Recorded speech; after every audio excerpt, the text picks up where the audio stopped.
Today is Friday, May 24th. I'm Carol Rasmussen. Our reading is Psalm 29.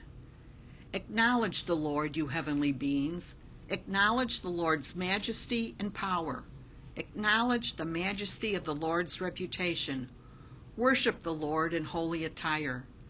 The Lord's shout is heard over the water. The majestic God thunders. The Lord appears over the surging water. The Lord's shout is powerful. The Lord's shout is majestic. The Lord's shout breaks the cedars. The Lord shatters the cedars of Lebanon. He makes Lebanon skip like a calf and Syrian like a young ox. The Lord's shout strikes with flaming fire. The Lord's shout shakes the wilderness.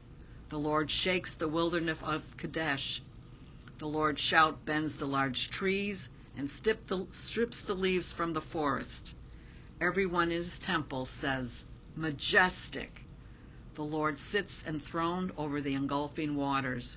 The Lord sits enthroned as the eternal King. The Lord gives his people strength. The Lord grants his people security. The lesson is called Voices in One Supreme Voice.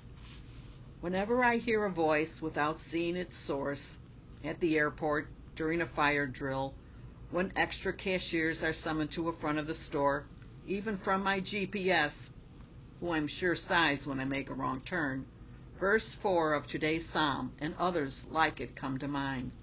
Sometimes we tune out voices of authority far too easily. They're drowned out by life's distractions, worries, busyness, other priorities.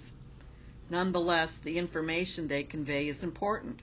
We pay attention when we decide it's necessary, most likely because of whatever resulted when we didn't listen in the first place.